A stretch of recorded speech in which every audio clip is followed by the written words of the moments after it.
The country with the most all-time gold medals in the Summer Olympics. We got Norway starting off with 61, typically a country you would think that would be really good in the Winter Olympics, but not bad in the summer. Then the Canadians with 71, again, another cold nation. We got Poland just edging them out, with 72, 84 from Cuba. A little surprised about that. They've been doing great. There's Romania and the Netherlands, South Korea, and then Finland. Finland being the first country with over 100 gold medals so far on the list. There's Russia and Sweden, who are actually tied. Now, this gets complicated because what about the USSR? Oh, actually, we're going to be seeing that. Yeah, East Germany and Australia. Remember, there's been many Olympic Games under the Cold War. So nations like the Soviet Union as well as East Germany no longer exist, but I'm glad they're included in this graph. How does Czechoslovakia divide theirs up? And Yugoslavia as well. So East Germany, a nation that only existed for less than 50 years, 153. That's pretty impressive. Japan with 169, Hungary with 181. Now, does East Germany's wins get contributed to this Germany? Sometimes I see this Germany just as West Germany. I'm pretty sure no. That would mean more than half would be going. There's no way West Germany only won like 50 gold medals, right? Italy with 217, France with over 200. Then there's China. I thought China would be a little bit higher up on the list. And here's the UK and the Soviet Union with almost 400. They're not going to get to 400 unless somehow they revive the old Soviet Union. That is a crazy amount of wins. But still, that does not even compare to the #1 nation, the US, with over 1,000 gold medals. That is hard to imagine. Literally double the second place nation here. And at some point, it'll probably be triple because who knows how many they're going to win in this Olympics and the ones to come in the future. But here's a pretty big factor we need to consider. Countries that have been banned from the Olympics as of the last 100 years. Well, a little bit more than 100 years. A big one being Russia, who has been banned 4 times, and this is all within the last 10 years. Belarus was only recently banned in 2024 for the first time. Surprisingly, Russia has been banned more than North Korea, though. They've only been banned in 2022, which was the Winter Games, and then 1968, mainly for violating IOC rules. Japan was banned immediately after World War II, but since then they've been able to play. I didn't even know we did that. Afghanistan was banned in the year 2000, Taliban's position on women. Wait, I mean, what is their position on women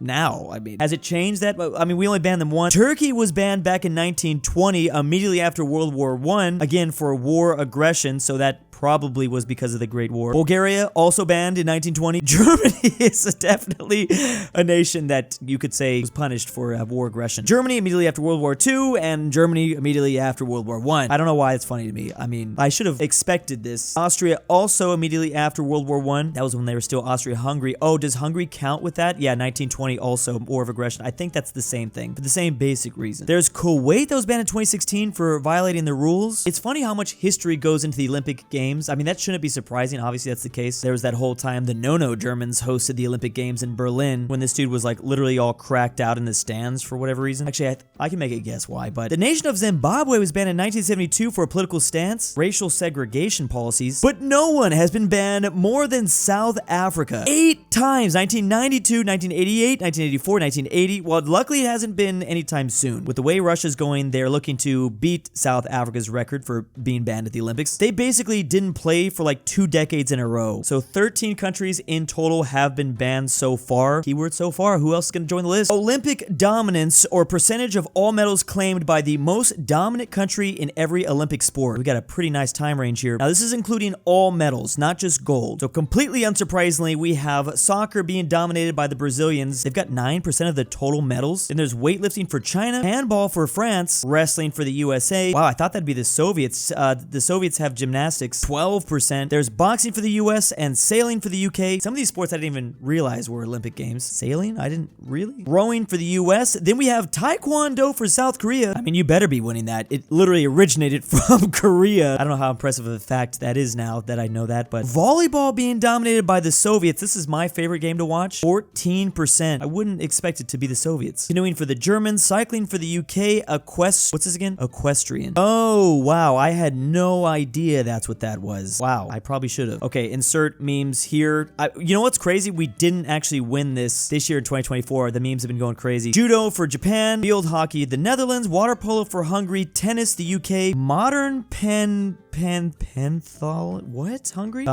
It's like a marathon with a lot of different things in it. Okay. Fencing for Italy. South Korea's got archery. We've got synchronized swimming for Russia, triathlon, baseball. What is athletics for the USA? Beach volleyball. Okay, that makes more sense. I know the Brazilians are dominant at beach volleyball, and seriously, 31% of the whole medals. Finally went to some of the biggest ones. Diving for the USA, also basketball. Yeah, the US teams have not lost very many times. It's crazy going back and looking at that. Swimming the USA. Then finally, we've got 2 for the Chinese with the most dominant badminton and table tennis. The Chinese have won the table tennis medals almost half. That is insane. The majority of those being gold. Usually when they win I mean, that makes a lot of sense. Even I knew that. Forrest Gump taught me all I need to know about table tennis in China. These are the most dominant countries in certain sports, but immediately what pops out to me, it's either gold or nothing for Russia. They literally just win the gold. Maybe they just drop out straight up if they're about to win silver or bronze, but this is impressive, this 22% number with just gold medals. Now on the opposite side of those things, countries that have never won a medal in the Olympics. Unfortunately, there are still a lot, and this is just a medal, even bronze, let alone gold. They're just trying to bring back something. Now, completely unsurprisingly, a lot of these places are pretty small. Like if you're, you know, a random island in the Pacific Ocean, I get it. This is East Timor. I think this is Brunei. A little bit surprised by Bolivia never getting a single medal. Meanwhile, all their other South American neighbors have. We've got El Salvador, Honduras here, Nicaragua. Nothing from Jamaica? Did you guys just spoil this movie for me? I've been waiting to watch this. Jamaica bobsledding. They've got to win at least one year. Bunch of islands in the Caribbean. I get that. There's only a couple thousand people here. No wins from Bosnia or Albania, though. I know this is hard to tell because it's literally just like 3 pixels. I think this is San Marino, possibly. Monaco and Andorra. Come on, Chad. Let's go, Chad. Somalia, the Congo, Madagascar. Nothing from Nepal, Bangladesh, or Bhutan. Myanmar's got like a sizable population. I'm a little bit surprised they have never brought back a medal just because of how many people live there. And there's Laos and Cambodia. Well, I guess this is a better point. Bangladesh does have 171 million, so that is the most shocking. Myanmar's only got 50 million. Yeah, y'all gotta start electing some more athletic popes. Now, here's a chart I've been really waiting for. I mean, to see the US have so many gold medals, it really shouldn't be surprising. Just per capita, we've got a lot of people, also a lot of money behind the athletes, so yeah, but I want to see on a per capita basis. These are the medals per 10 million population. It's not just gold medals, just medals in general. So when you put it like that, China actually is coming in pretty low on the list just because they have over 1 billion people. I knew it was going to be India. I mean, India is the most populated country on earth. They haven't won all that many medals, so they are last on this chart. There's Nigeria, the Philippines, Indonesia. These are really big countries with a lot of population. Dang, Mexico. I didn't think Mexico would be that low. Brazil even is not coming up that high. There's Finland at 1.82. I thought Finland would actually be higher, to be honest, because they're not a very big nation, but I know they've won a sizable amount of medals. South Africa, Ukraine, Moldova, Israel, North Korea. You also have to consider how long these nations have been around, though. See, look, the US are only coming at 3.7, and look at Russia. Russia's just barely ahead of us. Russia has obviously less population than the US. South Korea, wow, who is going to be the top 5? I have no idea. Italy at 4.68, Germany at 5.2. So these are going to be some really tiny countries. I'm assuming, yeah, the top 10 have got to be like small islands that like had a miracle win. They probably only won once, but there's only like 1,000 people living there. Mongolia, Slovakia. Remember, I mean, it's any medal. It could be like a literal bronze. Cuba's won a lot for their size. Great Britain is actually pretty high on the list. The Netherlands, Sweden, Australia, Armenia, Bahrain, Georgia, Azerbaijan. I'm obviously skipping a couple. Croatia's a pretty small country. They're pretty high on the list, though.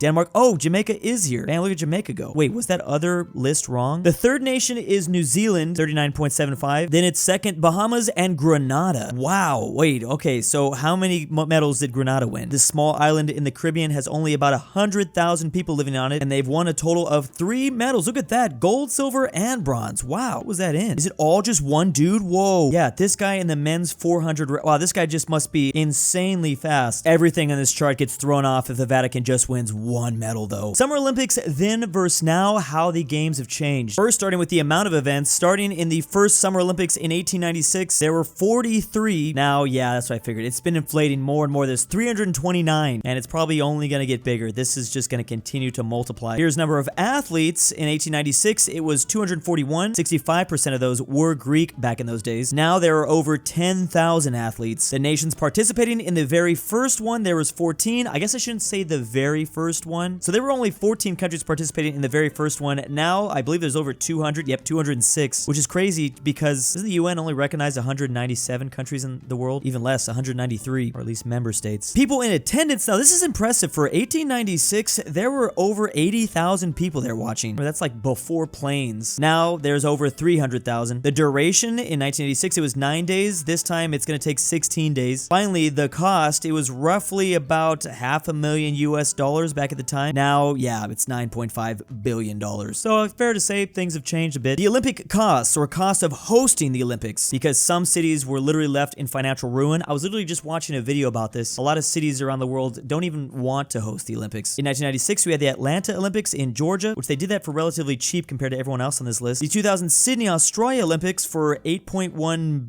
billion? No. Oh yeah, this is in billion right here. 2004, they went back to Greece. This was 18.7 billion. That is about the average we're going to see on this. Then Beijing pops in 2008. China destroys everyone, spending over $52 billion on this. London's like, yeah, we're not going to do that in 2012, 13.3. Rio, which I've heard, I mean, that's like the most controversial, at least in my head, Brazil. So they only spent 13 billion, but yeah, I've heard Rio, yeah, there was a lot of things going on with that Olympics. Tokyo 2020, they spent 35 billion. Finally, Paris, only 9.1. I wonder how much LA is going to spend since we're the next location. Oh, I can't even imagine. Tokyo spent 35 billion and no one could even turn up to watch it. Wow. Forgot about that because during COVID. Has your country ever hosted the Olympics? As you can see, France has hosted several times. Oh, this Germany one's funny though. We talked about that. Yep, once in 1936. Awkward. They came back in 72. Netherlands has hosted once, so has Belgium, but it has been a long time. The UK has only hosted twice, weirdly. Spain once. The Italians 3 times, 2006, 1960, 1956. Wow, Bosnia hosted once. Okay, this is when they were Yugoslavia, though. Technically, you could count maybe all these nations somewhat. Never hosted, that's arguable. Austria hosted twice, 64 and 76. Greece, surprisingly, only 3 times. I mean, it's their thing, isn't it? Yeah, there's a lot of nations that have never hosted. Here's the full world map for that. Of the countries in brown, they hosted both a summer and winter Olympics. And surprisingly, we have US and Canada. They hosted a summer one. Mexico's just hosted a summer. I think that was back in the 60s. I think I saw that. They got quite the story with that one. Brazil obviously hosted a summer Olympics. Oh, Austria, Switzerland, and Bosnia, or Yugoslavia, they've only hosted winter ones, which, I mean, yeah, I should have seen that coming. Norway, a winter one, then Finland and Sweden, summer ones. South Korea has hosted both. No New Zealand. Now, it'd be interesting to look at this map and see which will be the next new country, obviously, after 2028. Probably a Middle Eastern one. I mean, look at Qatar, that, you know, they hosted the World Cup. Actually, I can almost bet money it'll be a country in the Arabian Peninsula. Doha did try. Oh, yeah, India too, probably one day. Saudi Arabia, Bahrain. I guess we'll have to wait and see. Big ol' thanks to my patrons. Drew's Argentinian Grandpa. Lucas, the Canadian Goose from Avaka.